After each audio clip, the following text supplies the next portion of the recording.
Saudi अरब। कल तक इस सरजमीन पर ख्वातीन की जिंदगी चार दीवारी तक महदूद थी। अब उनके सामने खुली फिजा है। मुल्क में तरक्की और खुशहाली की नई राहें हमवार हो रही हैं और सबसे अहम पहलू ये है कि ख्वातीन हर शोबे में आगे बढ़ रही हैं। सऊदी ख्वातीन हैरत अंगेज कारनामे अंजाम दे रही हैं। उन्हीं में रेयाना बरनावी का नाम भी शामिल है, जिन्होंने पूरी अरब दुनिया के लिए एक काबिल फ़ख्र एजाज़ हासिल किया है। आदाब, मैं हूं आपके साथ आमना फारूक और आप देख रहे हैं आवाज़ दी वॉइस। सऊदी अरब के रेयाना बरनावी ने इंटरनेशनल स्पेस स्टेशन ISS का सफ़र करने वाली पहली मुसलमान अरब खातून का दर्जा हासिल किया है। रेयाना एलन मस्क की कंपनी स्पेस एक्स की निजी मिशन पर बैनुल अक़वामी खलाई स्टेशन पर गई थी।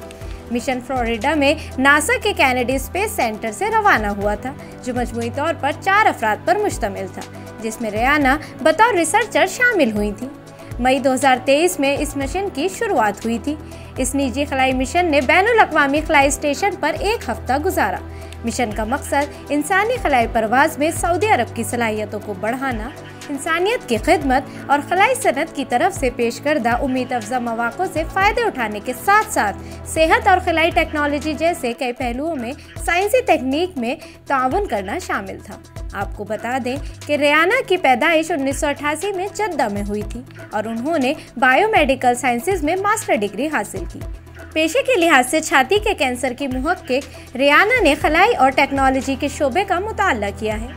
वो सऊदी अरब की पहली खातून है जिन्होंने ये खुसूसी मुताला किया है। उन्होंने बायोमेडिकल साइंसेज में कई डिग्रियां हासिल की हैं, जिनमें सऊदी अरब की अल फैसल यूनिवर्सिटी से बायोमेडिकल साइंसेज का मास्टर और न्यूजीलैंड की ओटागो यूनिवर्सिटी से बायोमेडिकल साइंसेज का बैचलर शामिल है। रेयाना की इस कामयाबी ने न सिर्फ सऊदी बल्कि तमाम अरब ख्वातीन के लिए कामयाबी और तरक्की की नई राहें खोली हैं और ये साबित कर दिया है कि अगर इंसान के ख्वाब और लगन सच्ची है तो उसे अपनी मंजिल मिल ही जाती है।